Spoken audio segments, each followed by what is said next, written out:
Good morning friends, मैं हूं आपका दोस्त और मेंटर रवि जांगिड विश्वकर्मा। सबसे पहले आप सभी को प्यार भरा नमस्कार और आप सभी का मैं बहुत बहुत धन्यवाद करता हूं कि आपने मेरी पिछली सभी वीडियो को बहुत सपोर्ट किया है। और इसी कड़ी में मैं आज आपके लिए दूसरी बहुत ही अच्छी ट्रिक्स आपके लिए लेकर आया हूं। जैसा कि हमने आपको अपनी लास्ट वीडियो में बताया था कि हम अपनी मैथ से जुड़ी हुई शॉर्ट ट्रिक्स आपके साथ लेके आने वाले हैं, जो आपको सभी कॉम्पिटिटिव एग्जाम में बहुत हेल्प करेंगी। क्योंकि कॉम्पिटिटिव एग्जाम में सिलेक्शन का मतलब है किसी भी क्वेश्चन को सेकंड में करना। और अब जो आज आपके सामने मैं ट्रिक लेके आया हूं, उससे आप क्वेश्चन को मात्र 1 सेकंड में कर देंगे। ये मेरा आपसे वादा है। तो आइए स्टार्ट करते हैं। आज हम स्टार्ट करने वाले हैं एक बहुत ही शानदार टॉपिक के बारे में, जिसका नाम है HCF, हाईएस्ट कॉमन फैक्टर। सबसे पहले हम सीखते हैं कि हाईएस्ट कॉमन फैक्टर का क्या मतलब होता है। आइए देखते हैं। हाईएस्ट कॉमन फैक्टर, यहाँ पे हाईएस्ट कॉमन फैक्टर का एक दूसरा नाम भी होता है जिसको हम GCD बोलते हैं, जिसका मतलब होता है greatest common division. Greatest common division ये इसका दूसरा नाम भी है, यानी कि सबसे बड़ा नंबर जिससे आप इसको डिवाइड कर सकते हैं। हिंदी में इसको हम बोलते हैं महत्तम समापवर्तक, और शॉर्ट फॉर्म में हम महत्तम समापवर्तक को मैं से भी बोलते हैं, जो कि बहुत ही पॉपुलर है आपका मैथमेटिक्स के लिए। सबसे पहले मैं आपको बता देना चाहता हूं कि HCF से जुड़े हुए क्वेश्चन मैथमेटिक्स यानी कि जितने भी आपके कॉम्पिटिटिव एग्जाम होते हैं उसमें बहुत ही फेवरेट माने जाते हैं। मैं से निकालने के क्वेश्चन आपके लगातार कई साल से जितने भी आपके रेलवे CPO के एग्जाम है उसमें लगातार आते रहते हैं। तो हम इसी कड़ी में आपके लिए ये लेके आए हैं। तो देखो, आपको पता है कि महत्तम समापवर्तक, सबसे पहले समझते हैं कि महत्तम समापवर्तक यानी कि हाईएस्ट कॉमन फैक्टर के मतलब क्या है। मतलब के बारे में अगर बात करते हैं तो देखिए, सबसे पहले समझते हैं what is the meaning of factor. Factor को हम गुणनखंड बोलते हैं, ठीक है। अब अगर मैं हिंदी में बात करूं तो फैक्टर को हम बोलते हैं अपवर्तक, ठीक है। अपवर्तक का क्या मतलब होता है, फैक्टर का क्या मतलब होता है। फॉर एग्जाम्पल, हम निकालना चाहते हैं 12 के फैक्टर, यानी कि गुणनखंड निकालना चाहते हैं। 12 के फैक्टर निकालने का मतलब क्या होता है। 12 के फैक्टर निकालने का मतलब यह है कि आपको नंबर 1 से टेबल स्टार्ट कर देना है। 1 से लेके स्टार्ट करेंगे, 1 में चेक करेंगे, 2 में चेक करेंगे, और इसी तरीके से हम चेक करते रहेंगे कि किसके टेबल में नंबर ये आता है। आइए चेक करते हैं। अगर हम बात करते हैं 12 की, तो 12 आपका 1 के टेबल में आता है। 1 के टेबल में दोस्तों सभी आते हैं, सभी के टेबल में से 1 आपका कट जाता है। उसके बाद बात करते हैं 2 की, तो 2 के टेबल में भी आता है, 3 के टेबल में भी आता है, 4 के टेबल में भी आता है, और ये आपका 6 के टेबल में भी आता है, और सीधा आपका फिर आपका 12 के टेबल में भी आता है। जिसका मतलब ये हुआ 1 2 3 4 6 और 12 जो है इस 12 के फैक्टर है। इसको हम सब क्या बोलते हैं कि 1 2 3 4 6 and 12 are the factors of 12। तो इसका मतलब तो होता है फैक्टर। उम्मीद है आपको समझ में आया होगा। अब आपको एक अच्छी चीज आपको समझा देता हूं कि जब हम यहां पर यूज करते हैं एक word common factor, common factor का क्या मतलब होता है ये आप समझ लीजिए। कॉमन फैक्टर का मतलब होता है, हिंदी में हम इसको बोलते हैं समापवर्तक। यानी कि जैसे ही मैंने कॉमन फैक्टर लिखा तो अपवर्तक कन्वर्ट होके किसमें आ चुका है, समापवर्तक में। समापवर्तक का मतलब ये है कि यहां पे आपको निकालने के लिए, फैक्टर निकालने के लिए कम से कम 2 संख्या का होना बहुत जरूरी है। इसका मतलब ये है कि अगर मैं अपवर्तक के बारे में यानी कि फैक्टर के बारे में बात कर रहा हूं तो यहाँ पे मुझे सिंगल डिजिट के फैक्टर निकालने हैं। लेकिन जैसे ही कॉमन फैक्टर का मैं नाम इस यूज करता हूं वर्ड का, तो यहाँ पे इसका मीनिंग चेंज हो जाता है समापवर्तक, जो इस बात की तरफ इंडिकेट करता है कि समापवर्तक का मतलब है कि यहाँ पे आपको फैक्टर निकालने के लिए कम से कम 2 नंबर का होना जरूरी है। आइए अब हम स्टार्ट करते हैं। सबसे पहले सीखते हैं कि हाईएस्ट कॉमन फैक्टर को निकालते कैसे हैं। जैसा कि आपको दिख रहा है कि मैं यहाँ पर 6 और 12 के हाईएस्ट कॉमन फैक्टर यानी कि महत्तम समापवर्तक निकालना चाहता हूँ। तो सबसे पहले मैंने 6 को लिख लिया और 12 को अलग लिख लिया। 6 को अगर हम फैक्टर निकालते हैं तो स्टार्ट करते हैं 2 3 जा 6, और फिर आपका ये 3 के टेबल में आएगा 3 1 जा 3। जब तक हम इसको काटते रहते हैं जब तक कि नीचे 1 नहीं आ जाता। अब बात करते हैं 12 के बारे में। 12 का स्टार्ट करते हैं 2 से, 2 6 जा 12। हमेशा याद रखें, जब भी हम गुणनखंड निकालते हैं यानी कि फैक्टर निकालते हैं तो हमें छोटे नंबर से स्टार्ट करना होता है। 2 से स्टार्ट करेंगे, अगर वो नंबर 2 से नहीं कटेगा तो फिर 3 से चेक करेंगे, 3 से नहीं कटेगा तो फिर 4 से चेक करेंगे। तो यहाँ पर आपको ध्यान रखना है कि जब भी हम किसी चीज के फैक्टर निकालते हैं तो आपको छोटे नंबर से स्टार्ट करना है। तो आइए अब यहाँ पे स्टार्ट कर दिया हमने 2 6 12। अब ये आप स्टार्ट ध्यान दिया, आपको साफ तौर पर दिखाई दे रहा है, दोबारा 2 से कट जाएगा, 2 3 6, उसके बाद आ जाएगा आपका 3 1 3। तो यहाँ पे आपके 6 के जो फैक्टर निकल के आए हैं वो आए हैं आपके 1 × 2 × 3, और जो 12 के फैक्टर आपके पास निकल के आए हैं वो आए हैं आपके 1 × 2 × 2 × 3।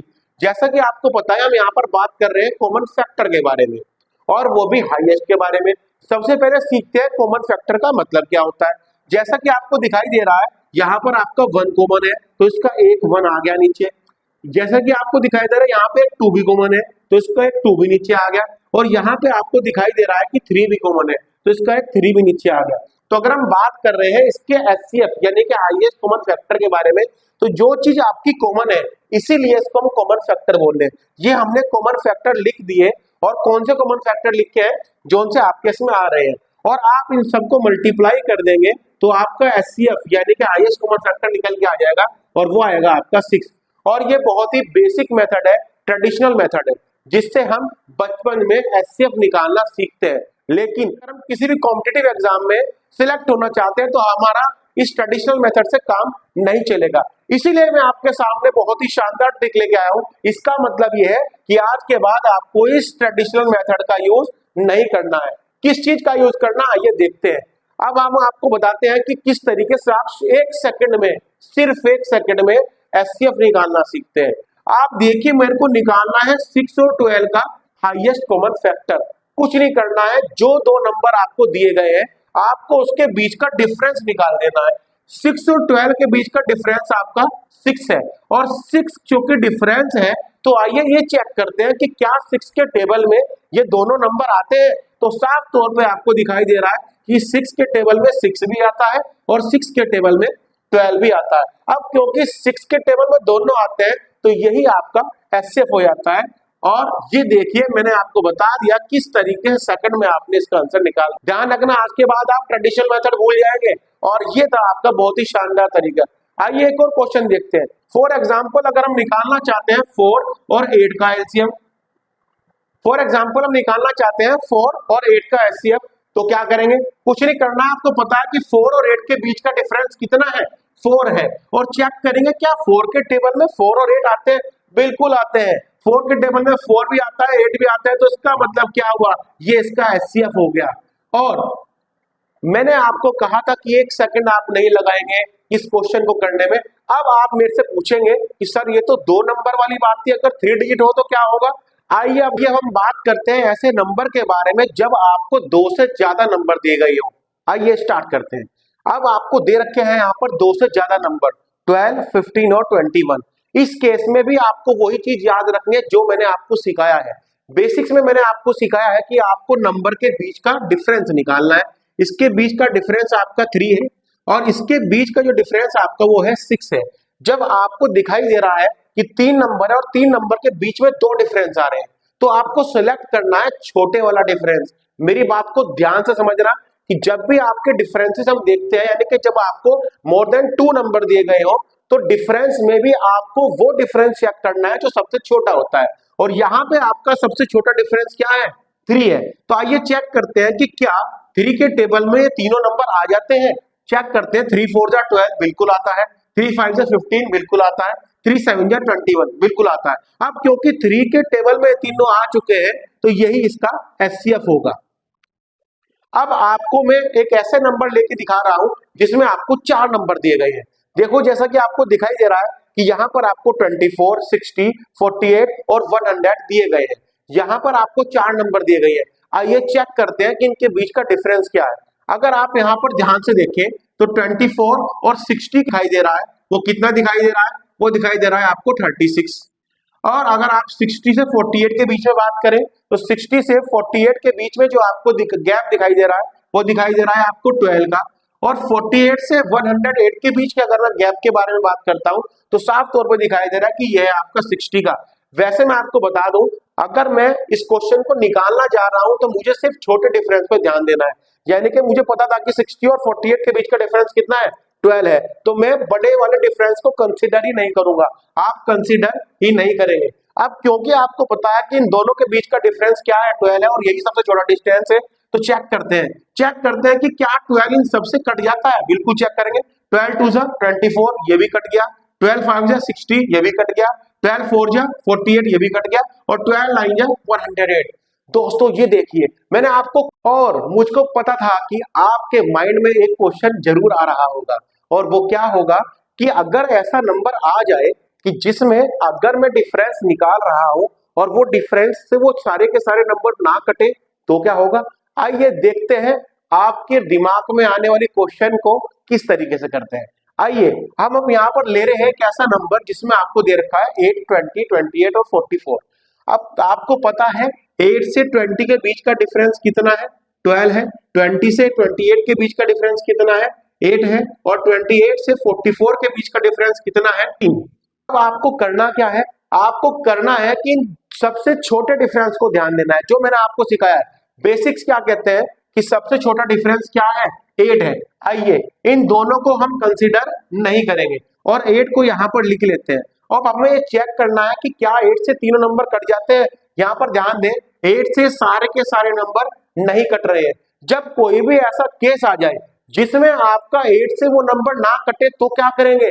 आइए क्या करते हैं, हमको कुछ नहीं करना, इसके फैक्टर निकालने हैं। और फैक्टर निकालते वक्त आपको क्या याद रखना है, आपको याद रखना है कि आपको ये जो फैक्टर निकालने हैं वो आपको डिसेंडिंग ऑर्डर में निकालने हैं, असेंडिंग ऑर्डर में नहीं निकालने हैं।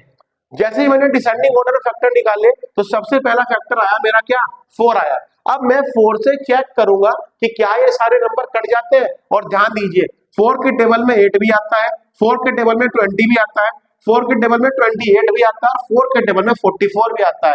यानी कि इस केस में जो आपका एचसीएफ हो गया वो क्या हो गया, 4 हो गया। और उम्मीद करता हूं कि आपको ये वीडियो पसंद आई होगी। अगर आपको मेरी वीडियो पसंद आई और आप चाहते हैं कि मैं ऐसी वीडियो और आपके लिए लेके आऊं तो दोस्तों इसको लाइक जरूर कर देना, चैनल को सब्सक्राइब कर देना, और हाँ कमेंट करना ना भूले। बताइए कि आपको हमारी वीडियो कैसी लगी, ताकि हम आपके लिए ऐसी शानदार वीडियो और आगे लेके आएंगे और कोशिश करेंगे अपने आप को और अधिक इंप्रूव करने की। धन्यवाद।